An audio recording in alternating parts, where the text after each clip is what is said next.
그럼 본론으로 돌아가지고 오늘 제가 우리 재단 측으로부터 제가 의뢰받았던 그 주제가 6.25 전쟁. 그러니까 우리는 공식적으로 우리 정부의 명칭은 6.25 전쟁이고 우리가 예국군하고 이렇게 어떤 관계에 있을 때, 그러니까 유엔군하고 이야기할 때 더 코리안어가 맞지 6.25 전쟁은 안 하기 때문에 이걸 혼용해서 씁니다. 그러니까 어떤 유엔군과 그 다음에 유엔 참전국가의 어떤 관계 속에서의 이야기를 할 때는 주로 이제 한국 전쟁을 쓰고 우리 국내에서의 전쟁을 지칭할 때는 정부 공식 용어가 6.25 전쟁입니다. 그래서 6.25 전쟁을 이렇게 쓰고 있는데 이런 것이 지금 현재 우리 방송에서도 이게 정리가 안 돼가지고 제가 국방부 있을 때도 여러 번 좀 협조하고 했는데도 지금도 이걸 혼동해서 씁니다. 그냥 한국전쟁으로 썼다가 6.25 전쟁, 어느 방송국은 한국전쟁, 어느 방송국은 6.25 전쟁. 교과서에서는 이제 전부 그 6.25 전쟁으로 이제 통일을 했습니다만은 지금 우리 학자들도 각자 또 이렇게 자기 이제까지의 연구 성향에 따라 가지고 또 한국전쟁, 6.25 전쟁, 정말 이게 우리 영어 정립부터 지금 정리가 안 돼가지고 그러다 보니까 6.25 전쟁이 굉장히 그 어떤 성격이라든지 이런 것도 좀 그 혼란 속에 좀 있는 것 같습니다. 아직 정해지지 않고. 그래서 그런 오늘 6.25 전쟁, 한국 전쟁과 미국 속에서 6.25 때의 개전 초기부터 해서 전쟁이 끝날 때까지 굉장히 우리에게 도움을 많이 줬던, 다시 말해 우리 대한민국을 구해줬던, 구출해줬던 그런 이제 세 분을 좀 오늘 말씀을 드리고자 합니다. 그 세 분 중에 한 분은 전쟁 초기에 미국의 참전을 결정을 했던 트루만 대통령이고, 그 다음에 전쟁 초기 유엔군 사령관으로서 우리 대한민국이 가장 위급할 때에 우리나라를 도와줬던 메가더 원수. 그 다음에 미 8군 이제 사령관이 당시 유엔군이 파견됐을 때에 메가더는 유엔군 총사령관이고, 그러면 총사령관 밑에는 유엔군 지상군 사령관이 있습니다. 그 다음에 유엔군 해군 사령관이 있고 유엔군 공군 사령관이 있는데 그 유엔군 지상군 총사령관을 이렇게 겸임했던 그 직책이 미 8군 사령관입니다. 그래서 미 8군 사령관은 6.25 때에 미 8군 사령관은 당연직이고 거기에 추가해서 유엔군 지상군 사령관으로서의 역할을 했습니다. 지상군은 흔히 육군 플러스 해병대를 합쳤을 때, 함께 지상에서 작전하는 그 부대를 총칭할 때 지상군이라는 표현을 씁니다. 다만 육군만 어떤 훈련을 하거나 단독 작전을 하거나 전투를 할 때는 그냥 육군으로 이렇게 이제 표현하고, 거기에 해병대가 포함이 되면은 지상군 이렇게 묶어서 표현을 이제 했다는 것을 말씀을 드릴 수가 있겠습니다. 오늘 강의 주제는 결국 미국과 우리나라 전쟁이거든요. 거기 이제 세 분의 어떤 역할을 이렇게 짧은 시간에 이렇게 이제 들여다보는 건데, 6.25 전쟁 누가 왜 이렇게 했을까? 다 아는 것 같지만은, 많은 사람들이 여기에 대한 각자의 대답을 내놨습니다. 그래서 이 문제는 굉장히, 쉬운 것 같으면서도 굉장히 어려운, 왜? 지금 우리가 이걸 정확한 대답을 못 내놓고 좀 학교에서도 그 다음에 직장에서도 또 성인들도 그렇거든요. 그래서 이 문제만큼은 우리 대한민국 국민이라면 좀 정확하게 남녀노소에 관계없이 똑같은 대답이 나와야 되는데 그렇지 못해요. 제가 그 북한 탈북민을 여러 번 만나봤는데 그분들이 우리나라에 와가지고 다 바뀌었습니다. 다. 대한민국 굉장히 성장과 발전에 대해서 경의를 표하고 찬탄을 하는데 딱 제가 물어봤을 때 하나 안 바뀐 게 있어요. 그거 뭐냐면은 6.25 전쟁입니다. 6.25 전쟁. 네. 그것은 우리 대한민국이 북한을 남침해서 일어난 전쟁으로. 이건 절대 안 바뀝니다. 여러 번 이야기를 하고 계속 거기에 대한 정황을 이야기해주고 했는데도 그럴 리가 없다는 거예요. 여기 와서 상당히 살았는데도 그 정도로 북한은 그 6.25 전쟁, 그들은 이제 6.25 전쟁을 조국 해방 전쟁이라고 그렇게 이제 표현을 하는데, 그러니까 굉장히 그 조국 해방 전쟁을 풀어보면 엉터리 같은 건데, 조국은 뭡니까? 우리가 당군 할아버지부터 내려온 조국이 아니고 이념의 조국입니다. 프롤레타리아 조국입니다. 네. 해방은 뭡니까? 당시 우리 남한이, 쉽게 말하면 북한 용어로 남조선이 미국 제국주의의 속국이라는 거죠. 식민지. 그래서 거기로부터 해방을 시킨다는 거예요. 전쟁 뭐예요? 정의 전쟁 아닙니까? 그들이 말하는. 그러니까 공산주의가 일으켜서 계획해서 일으킨 전쟁은 레닌으로부터 전부 정의 전쟁을 이렇게 표현합니다. 정의의 전쟁. 자본주의가 일으킨 전쟁, 이건 불의의 전쟁이죠. 그래서 조국 해방 전쟁을 굉장히, 그러니까 전쟁 그 용어 선택부터 그들은 굉장히 그 능수능란하죠. 그런데 우리도 원래는 대한민국 자유수호 전쟁으로 이렇게 붙이는 게 가장 정확합니다. 자유수호 전쟁으로. 우리가 그러면은 6.25 전쟁 설명하기가 아주 쉽습니다. 대한민국 자유수호 전쟁. 그런데 이게 6.25 전쟁이 6월 25일 날 일어났다고 해서 처음에 6.25 전쟁 이것 된 것도 2000년 이후입니다. 제일 처음엔 6.25 사변, 6.25 동란. 사변은 뭡니까? 북한 정권을 괴뢰 정권이기 때문에 북한 정권을 국가로 인정하지 않았기 때문에 6.25 사변을 한 거죠. 사변. 그 다음에 동란이라고 그랬죠. 김일성 난이 아닙니까? 동란은. 북한이 일으킨 난. 6.25 동란. 그러니까 뭐, 이조 시대의 홍경래 난처럼 그런 그 반란 개념으로 온 거죠. 북한의 괴뢰 정권으로 이제 봤기 때문에. 그래서 그 영호 정리부터 우리가 잘 알고 해야 되는데, 그러니까 우리가 영호가 북한 그 공산주의자들은 그 영호 그 전술이 굉장히 뛰어납니다. 어떤 말을 할 땐 거기에 분명히 의미가 있고 목적이 있습니다. 그냥 쓰는 게 아닙니다. 그 다음에 대한민국이 과연 미국이 이렇게 도와줄 정도로 6.25 당시에 전략적 가치가 있었던가? 가치가 있었던가? 결론을 말하면 없었습니다. 미국의 전략적 가치가 하나도 없었습니다. 쉽게 말하면 전략적 학문이나 마찬가지였습니다. 그러면 왜 미국이 그렇게 왔을까? 그걸 오늘 좀 말씀을 드리기 위해서 이렇게 이제 그 주제로 이제 선택을 이제 했는데, 6.25 전쟁은 미국의 전쟁이라고도 합니다. 미국의 어떤 파병 규모라든지 지원하는 그 규모 이런 거 봤을 때 미국이 다 북치고 장구 치는 그런 전쟁이었습니다. 그러니까 미국의 전쟁이라고 그럽니다. 미국의 전쟁. 그랬을 때에 또 미국 외교사에서는 한편으로 더 범위를 넓혀서 직접적으로 트루만의 전쟁이라고 그럽니다. 트루만. 왜?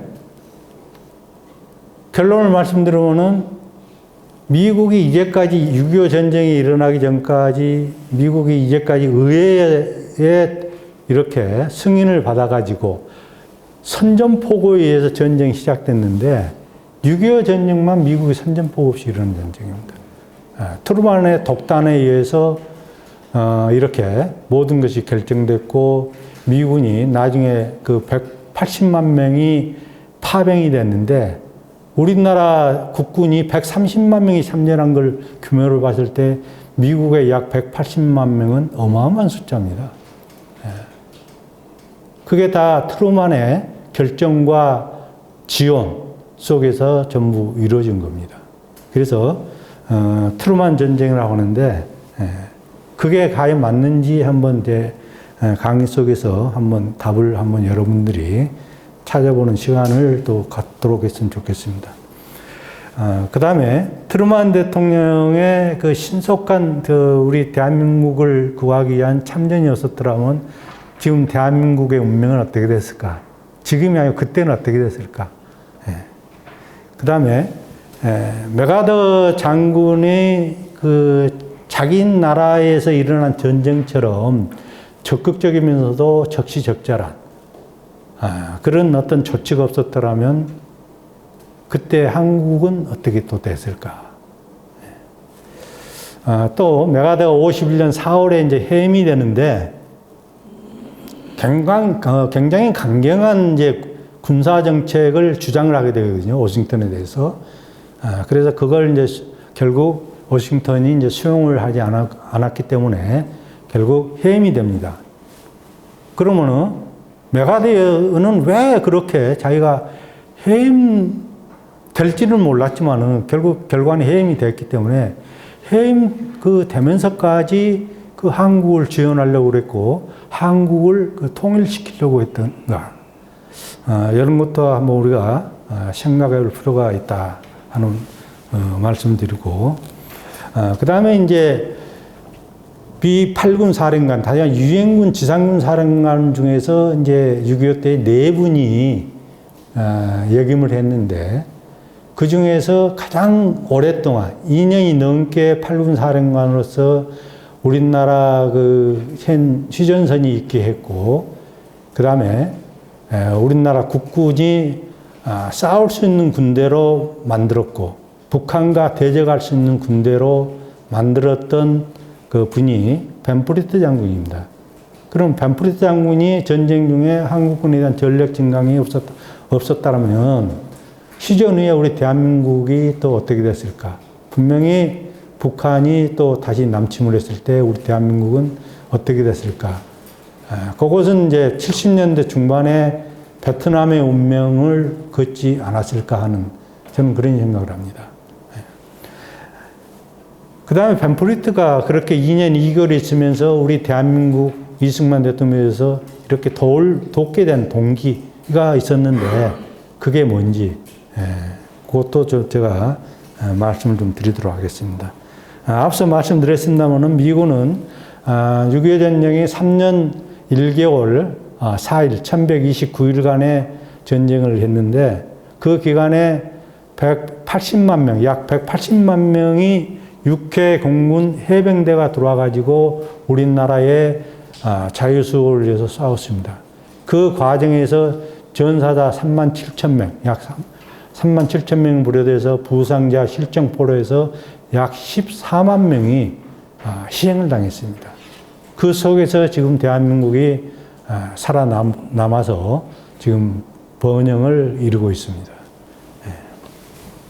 그래서 여러분 이런 것을 좀 머릿속에 염두에 두고 한번 제 강의를 들으면은 강의를 좀 이해하는데 좀 쉽지 않을까 해서 앞서 제시를 했습니다. 그러면은 전쟁은 일반적으로 왜 일어날까? 전쟁의 원인은 여러 가지가 있습니다.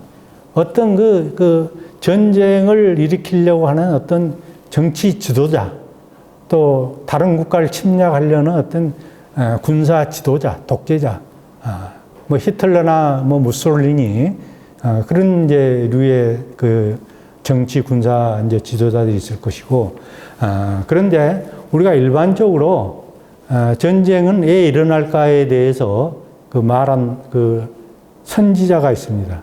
여기 보신 것처럼 니콜로 마키아벨리에 대해서는 아마 잘 아실 겁니다. 마키아벨리즘에서 르네상스 시대의 이제 이탈리아 정치 철학이 아니니까 이분이 여름말을 했어요. 여름말을 이제 남겼는데 침략하려고 마음을 먹은 적이 있으면은 전쟁은 피할 수 없다. 우리가 이걸 북한에 대비하면 북한이 침략을 하려고 우리 남한을 공격하려고 하려면은 전쟁이 일어날 수밖에 없다. 그게 이제 6.25 아닙니까? 그런데 지금 전쟁이 잠시 일어나지 않는다 해서 그 전쟁이 없어진 게 아니고 북한이 다시 말하면 적이 마키아벨리 말에 의하면은 적이 단지 유리할 때가 안 됐기 때문에 지금 전쟁이 일어나지 않는다는 거죠. 지금 한반도의 평화도 정전체제도 마찬가지입니다. 지금 북한이 침략할 때가 아니라고 생각하기 때문에 지금 한반도에 전쟁이 일어나지 않고 있다는 거죠. 한반도는 휴화산 상태입니다. 죽은 화산이 아닙니다. 휴화산입니다. 잠시 쉬어오는 산. 언제 터질지 모릅니다.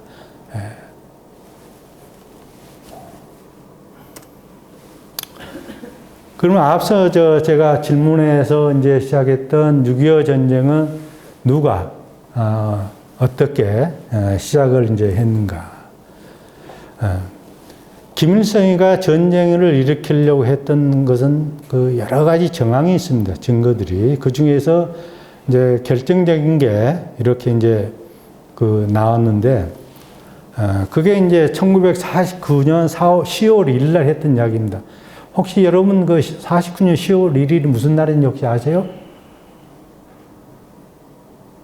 우리 공군이 창설된 날이고, 또 중국 대륙에서는 마오쩌둥이 중국 대륙을 석권해서 중화인민공화국을 수립한 날입니다. 중국 대륙에 공산 정권이 수립된 날입니다. 이날 김일성은 잠을 자지 못했습니다. 여기 나온 말처럼.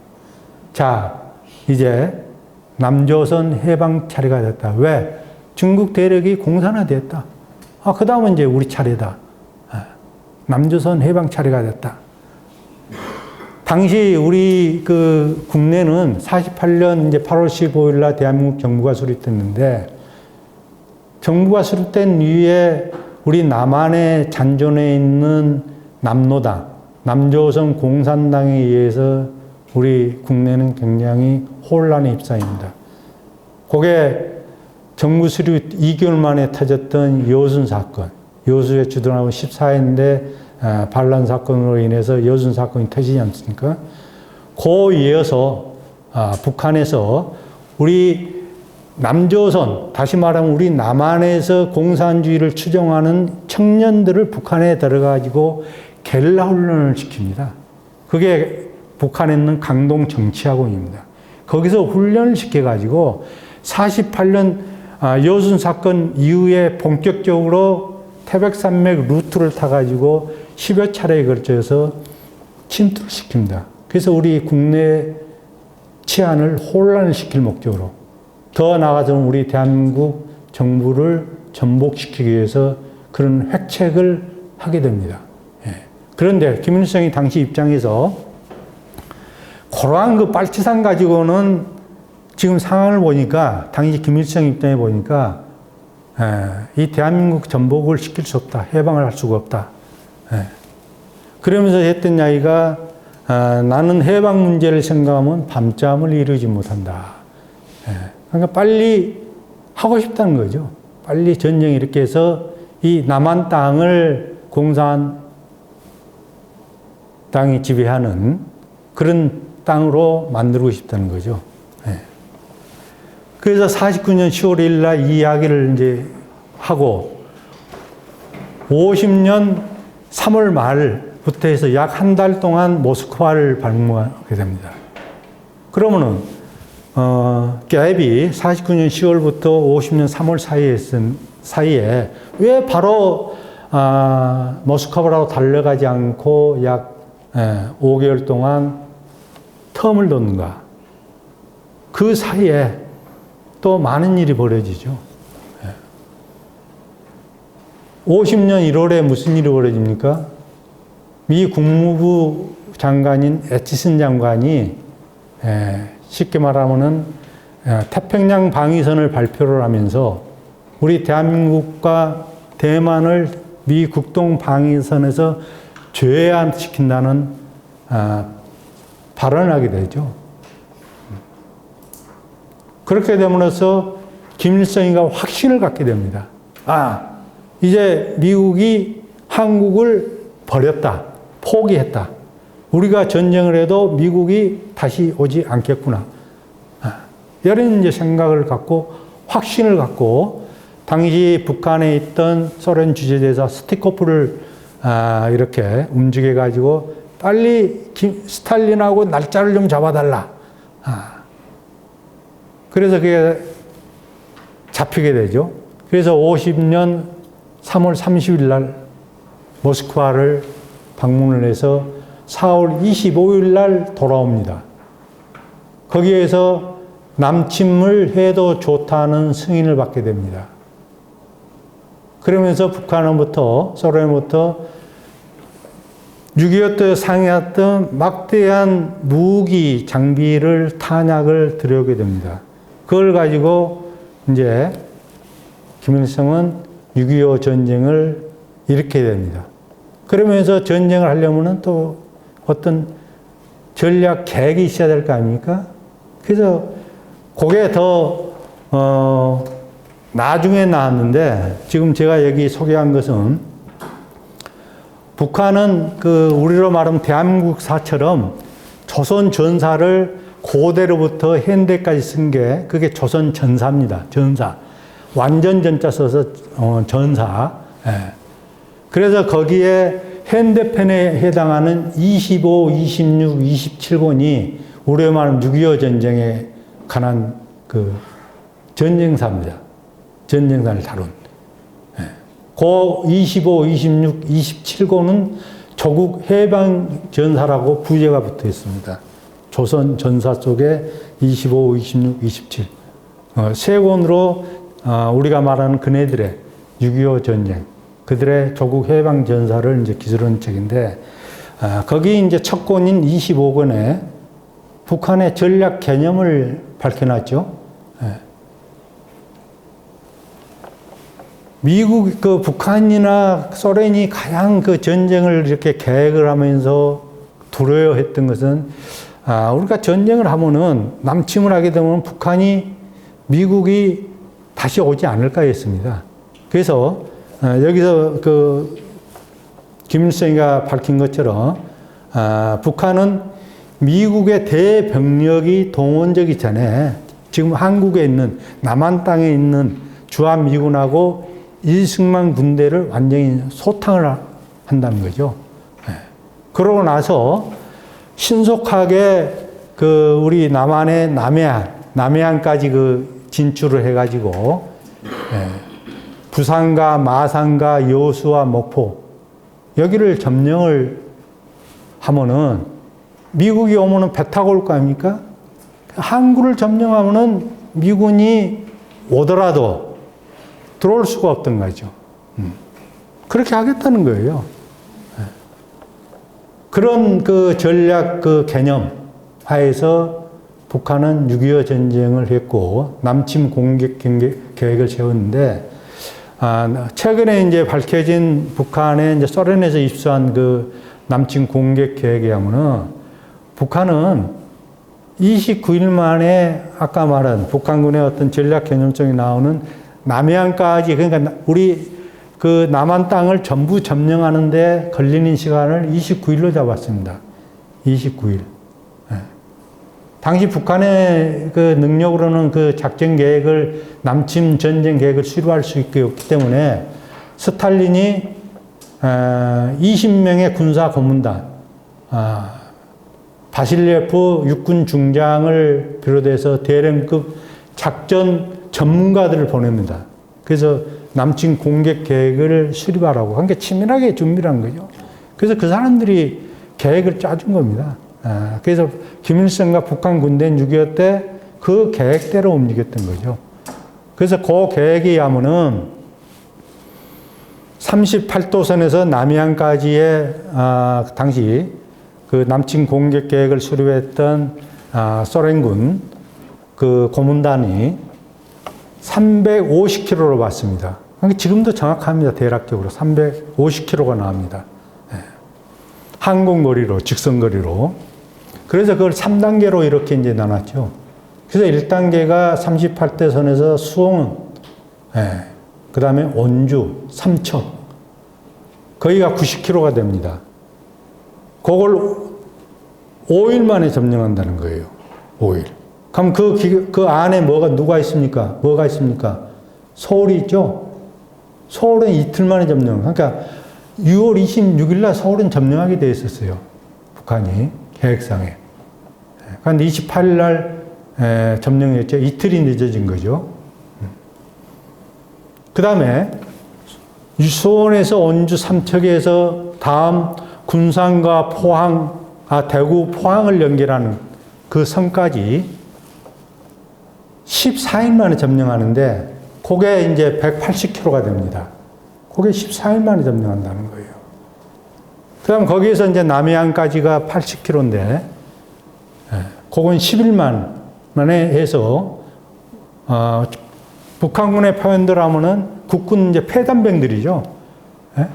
거기는 이제 완전히 해서 소탕해서 완전히 쉽게 말하면은 잔적을 이제 토벌한다는 거죠. 북한군 입장에서.